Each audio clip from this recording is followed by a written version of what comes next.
James Owen Hannay was born in Belfast in 1865. Now his family on both sides had come from Scotland, and there was a tradition in both families of clergymen. And his father was a clergyman, the man here on the screen. He was born in Belfast on University Road. The house is still there. It's the house on the left here, the one with the tree in front of it. This house here. And there's a plaque on the house as well.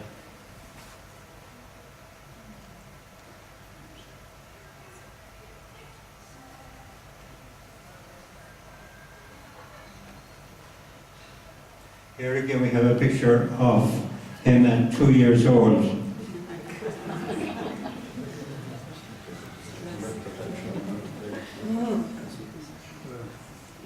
He went to school, private school in England, and then went to the School of Divinity in Trinity College, Dublin, where he was a noted biblical scholar. He then, when he qualified, he went as a curate to Delgan, County Mayo.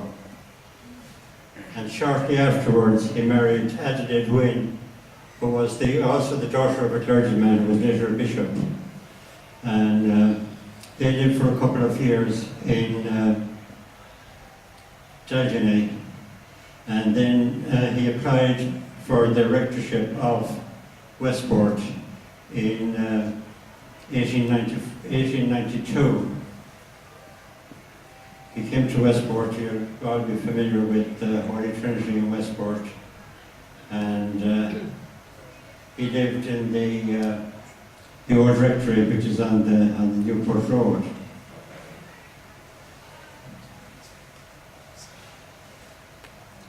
That's a picture of Ada with her two youngest children. They had one son, Robert, who was born in Delgan, and then they had another daughter, Theodosia and Anthea, two daughters, and then the youngest son, who they called Seamus.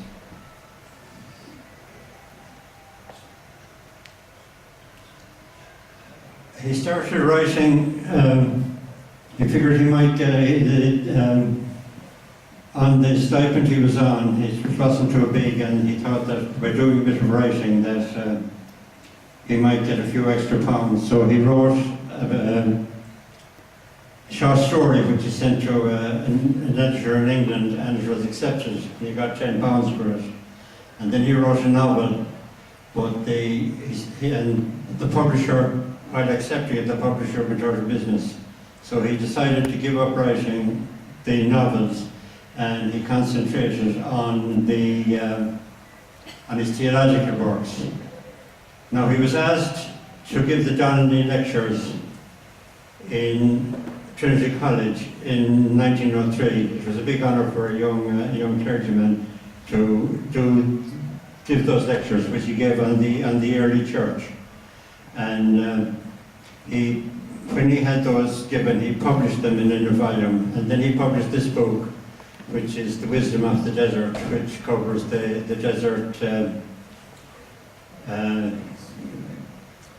fathers and the hermits in the desert.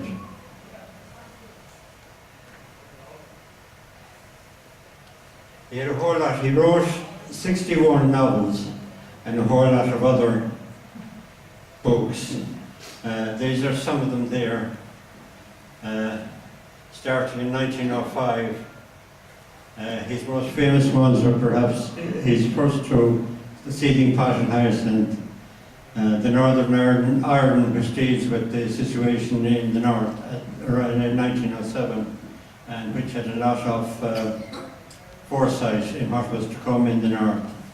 And then he wrote The Bad Times, Spanish Gold and the Search Party were set in Kildare, and they went very well, and there's still a lot of interest in those two particular novels. And The Inviolable Sanctuary, which he wrote in 1911, was another one that went very well. Now, he wrote a play, Eleanor's Enterprise, in 1911 as well. Sorry, these are some more of his publications as well. The top ones are novels, and the bottom ones are the first two on the theological books, really, and then there were mainly about his own life and whatever happened and different essays and whatever. So these were mostly later on in his life. He came into contact with Dr. Douglas Hyde, who at the time was chairman of the Gaelic League. And Douglas Hyde was attacked, and the Gaelic League were attacked in the Church of Ireland Gazette. And Hannay defended them in the columns of the paper, and this put him in touch with Douglas Hyde, and they had many things in common really, and he decided to join the Gaelic League. There's a little piece here about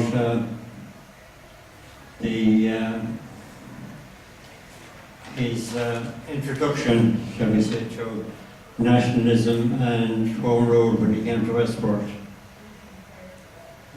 This is Professor Yahash's notes here now. It says, Birmingham founded a literary circle in Westport, of which most of the members were Anglo-Irish Protestants like him. At one of their meetings, Birmingham's wife Adelaide spoke with admiration about the literary merits of poems by the young Irelanders who had fought for an independent Ireland. She had no political intention.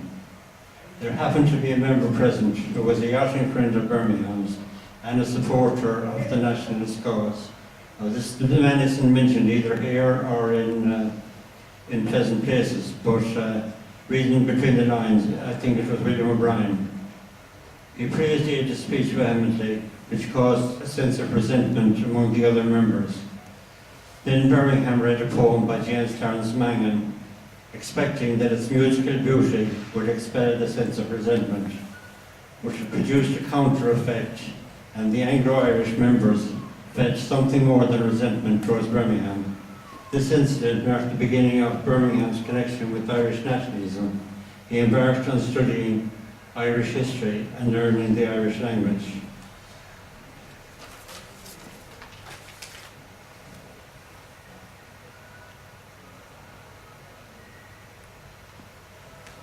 This then, he says, in pleasant places, he experienced what happened after the publication of his novel, The Seething Pot, which got him into a bit of trouble with the local people and the local clergy. And I'll just read an extract from it. But this change in our lives was not the only result of the moderate success of my Seething Pot and the books which followed it. There were other consequences of those writings which were not so pleasant. The Roman Catholic priest in Westport, a man with whom I had hitherto been on friendly terms, conceived the idea that I had caricatured him in the Seething Pot. This charge might have been brought against me quite justly by George Moore or by Stanisher Grady, but it was certainly not true that I had that priest in mind when I wrote. The book was written, though not published, a year or more before he came to Westport, and therefore before I knew him. He was extremely bitter about my supposed caricature. I had, so he thought, represented him as something less than a gentleman, and this was my real offence. I might have called him a thief or an atheist, and he would have minded it much less. And then I just skip on to this priest, in his fury, stirred up the people of Westport against me.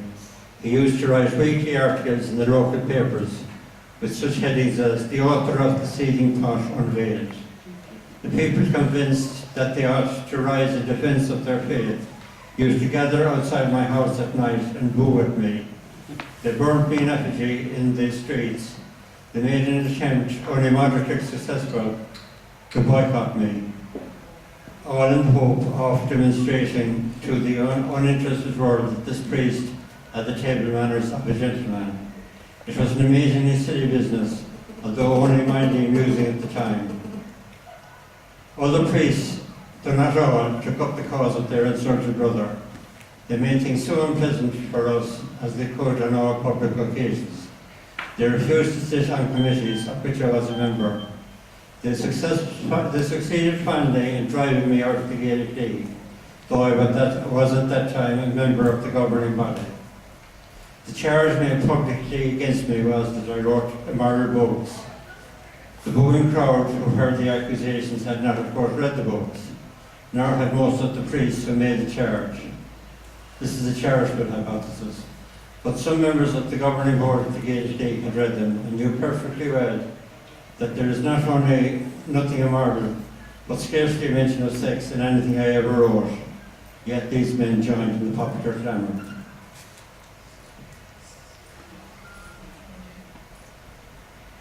As I mentioned, he had written a play called Eleanor's Enterprise, and it hadn't really been accepted, but in 1913, Countess Markovich and her husband came to Westport with a travelling theatre company, and they went to visit Birmingham, and he showed them the play, and Countess Markovich took it away with her and put it on in the Gaelic Theatre in Dublin later on, but I don't think it ever went any further than that.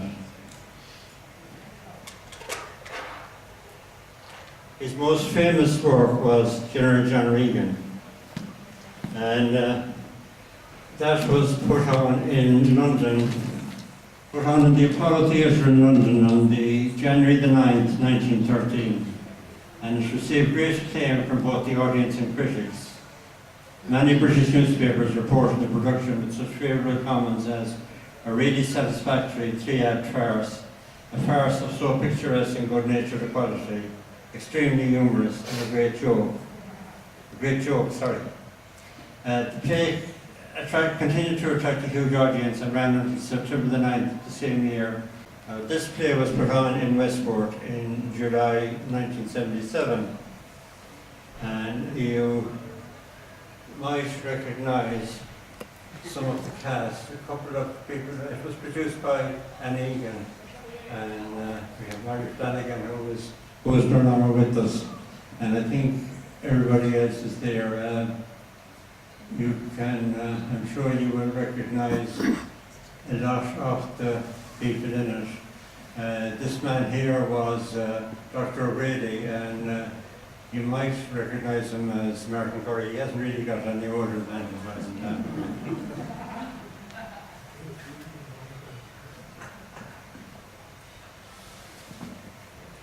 That was the cast of General John Regan when it was in Westport. So it's, as I say, it started off in London, and the part of Mary Ellen was given to Kathleen Nesbitt, who was the inspiration of the love poetry of Rupert Brooke, who died in the First World War. But Kathleen Nesbitt went on to become a great character actress in films. She appeared in dozens of films, and her last film was while she was at age 90. So she was quite a famous name at the time. But then they went to, the play was brought to New York, and for the part of Mary Ellen in New York,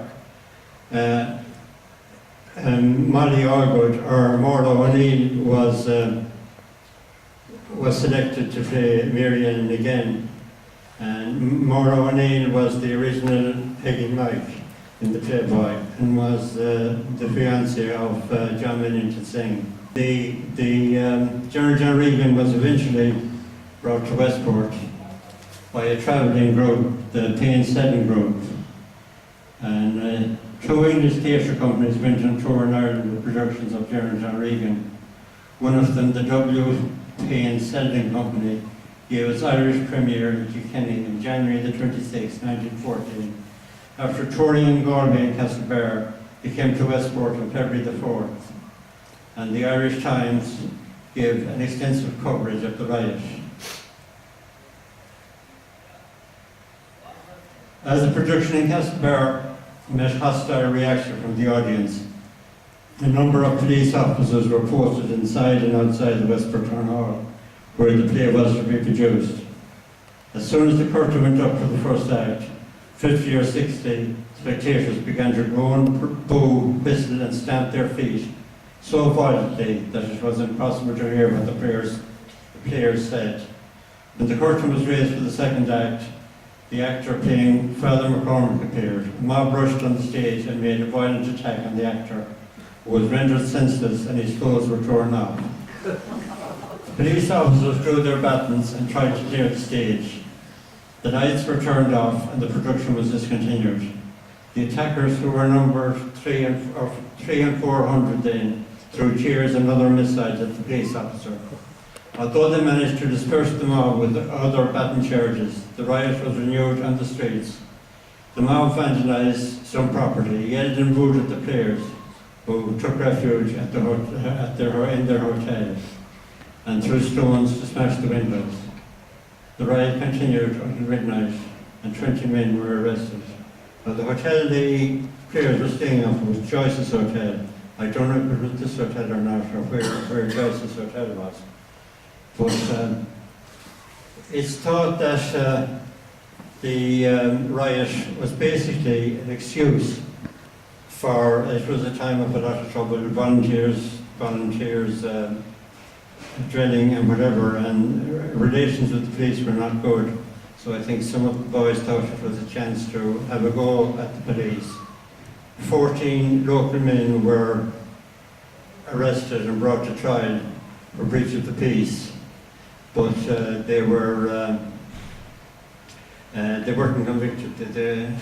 Now I have here, if anybody wants to see it, the reports in the Mayo News of the trial. It's quite extensive.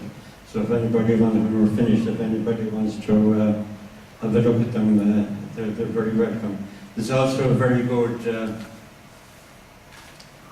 account of the whole affair in this County Mayo, which is number 12.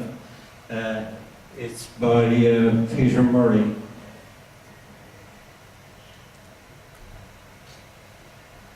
It's called First Novels and Fierce Controversies, George A Birmingham, The Seething Pot and Hyacinth, and it's by Peter Murray. Now we have some of those left, but it's rapidly going out of print. But if anybody likes it, there's another article in it as well, also about Birmingham.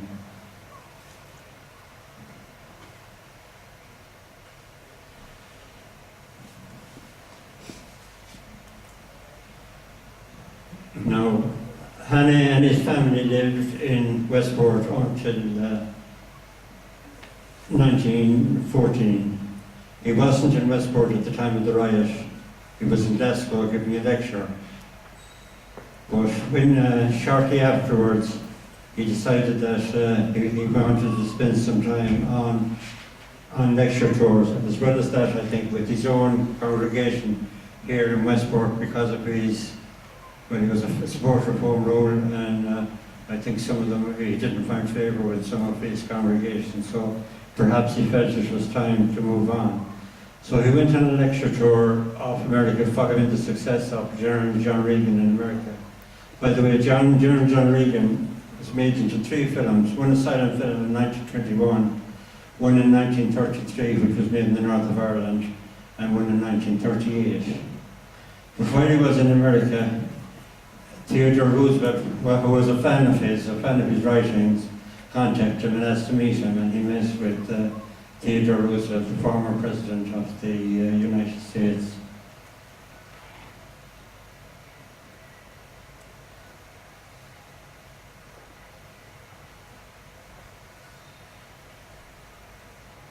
Now, you recognise the gentleman here, I'd say,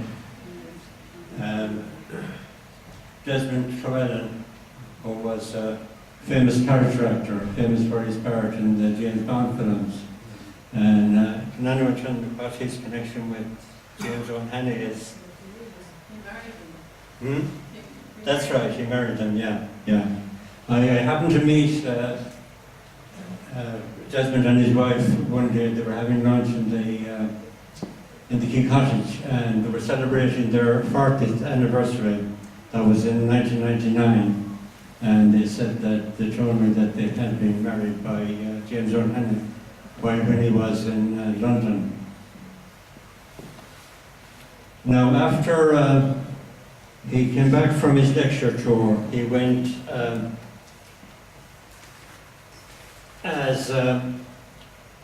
to County Kildare to a place called Carnarway, and while he was there, it was the kind of the troubled times. It was 1918 to 1920, and while he was there, one of his Church of Ireland colleagues, who was killed by the IRA, and I think he suffered a lot of bad reaction from the people around as well because of the atmosphere there at the time. So he decided to leave. Now, while he was in Carnarway, his eldest daughter, Theodosia, married a Catholic. And though she remained a Protestant, their children were brought up as Catholics. He then joined the British Army as a chaplain during the First World War, and he wrote about his experiences in another book about that. He came back then, and he went as 2 years as rector to the British legation in Budapest, and then following that went on to be the rector in Mells in England. Now, all the time he was at that, he was writing, and he was given an honorary degree in Trinity, an honorary doctorate in 1948.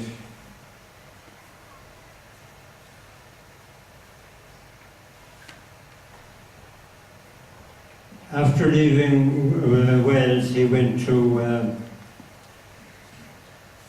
Holy Trinity Church in London, and he was there from 1934 to 1950 when he died. He was the canon of Holy Trinity Church in South Kensington, London, where he underwent the German areas during World War II.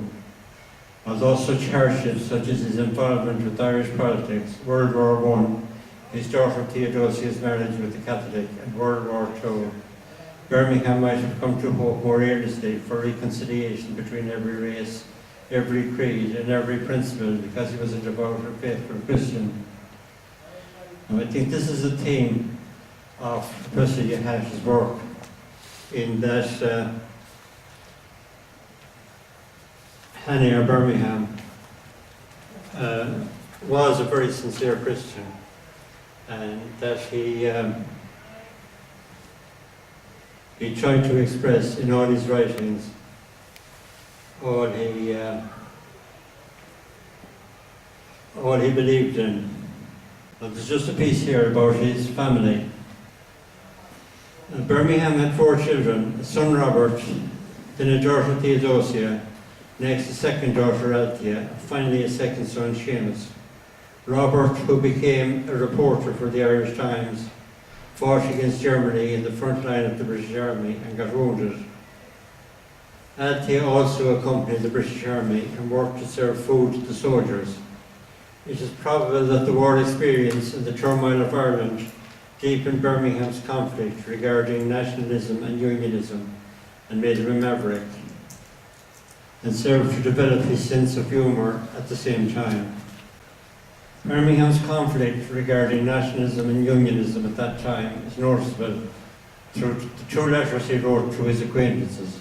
On May 18, 1918, Birmingham wrote a letter of caution to Sir Edward O'Farrell, who arrested the leading Sinn Féiners on suspicion of intriguing with Germany. In the letter, Birmingham advised him to release them unless he could prove that they were really guilty, or the Irish people would raise a more violent rebellion than the Easter Rising. On the other hand, Birmingham wrote a letter to Lord Martiga on St. Patrick's Day in 1920 and said, "I think that Dominion Home Rule is probably the most desirable constitution for Ireland, but I think that the present time is singularly unsuitable for trying any constitutional experiments. We, like the inhabitants of every other country in Europe, are passing through a torrent of crime. Such crime has seemed invariable to follow a great war. Until we are through with, constitutional changes seem to me to be singularly unwise." Looking back on his involvement with the nationalist movement, Birmingham said in pleasant places, "With this story I must end these notes on my brief and unfortunate connection with Irish politics. It is not for me to write a history of that period of high hopes, shining enthusiasm and ghastly deeds. For me it is enough to have learned the greater of all these things is love.